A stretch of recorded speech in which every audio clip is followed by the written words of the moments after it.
काले रेंगे कैसे ईट के। आजा आजा गोठिया वो कुछ बैठ के। जा जा जा जा काले रेंगे कैसे ईट के।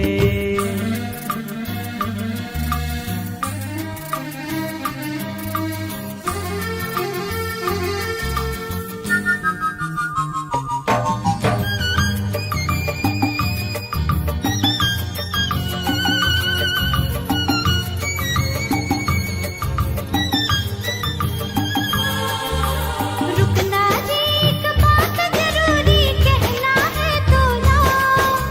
मोर बाप अब कौल दुरिहा भेजत है मोला। आजा जा जा आजा जा जा रुकना जी एक बात जरूरी कहना है तोला। मोर बाप अब कौल दुरिहा भेजत है मोला।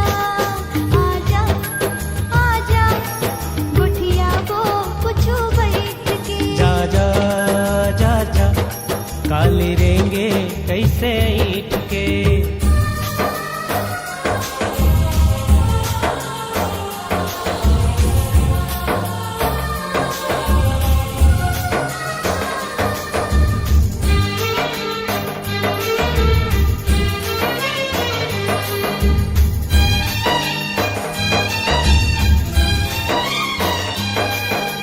देख तो कैसे सुर सुर सुर सुर चलत है हवा बसंत। हमर माया के फागुन बिना होवत कैसे अंत।